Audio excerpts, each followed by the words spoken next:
qəhvə içərkən də miqdara diqqət etmək çox önəmlidir.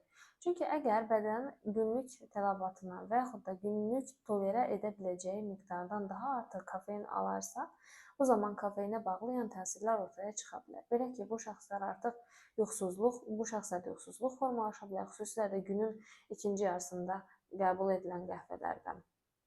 Digər tərəfdən əndişə, narahatlıq, qayğı pozğunluqları, həmçinin də əgər ürək sistemində, ürək-damar sistemində də problemlər yarana bilər, belə ki, təzyiq arta bilər, təzyiq xəstəsi olan şəxslərdə daha da arta bilər, ürək aritmiyalarında pozğunluq yarana bilər, yəni aritmiyalar daha da dərinləşə bilər.